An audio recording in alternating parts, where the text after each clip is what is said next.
Come over here. Come here. Okay, here we go. Say hi, Juliet. Hi. Hi. That's Juliet. She's gonna be sitting here nice and quiet, like, yeah. So, because she's a good dog today. She is. Today, this video is going to help you with journal page 259, and it looks kind of like this, but it's turned around a different way so you can actually read it. So I want to talk to you about two numbers that I thought looked a little bit hard. Number 2 is what is 1/4 of 2. So open your journal pages so you see this. And even though this is backwards, you kind of get the general idea. So I draw a line from 2 to 0 because that is my new unit, my new one group. And I take that unit, or that one group, and I divide it into fourths because I need to figure out how much 1/4 is. So every ½ inch is 1/4 of that.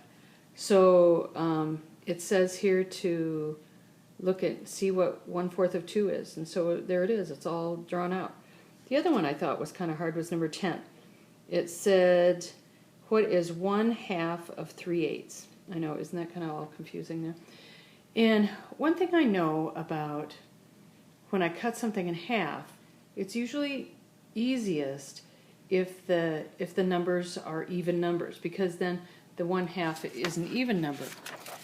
So if I look at 3/8, I'm thinking to myself, you can't divide 3 in half. That's you can't do it, and have it even and simple and all that kind of stuff. So, but if I double it and say 6/16, then I can cut it in half.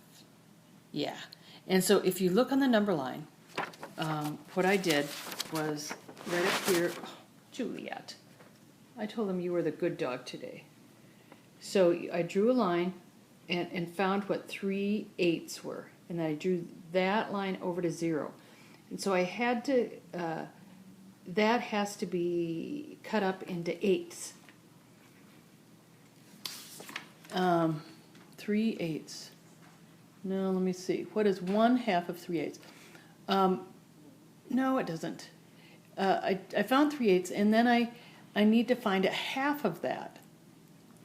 So I looked at all of these little bits as 16ths. And so my new whole is 6/16, and I counted 3 of those 16ths, and I put a mark there. And so that's 3/16, and that looks like my half. So that's generally how to do this. Give it a go. Go correct your work, and then look at the next video, because that's going to tell you how to do like an area model and of multiplying fractions. And I think that's going to be even more helpful than this. So try this out. Make sure you talk about it to your partner or your group or something like that. And let's see how it works. Okay, talk to you later.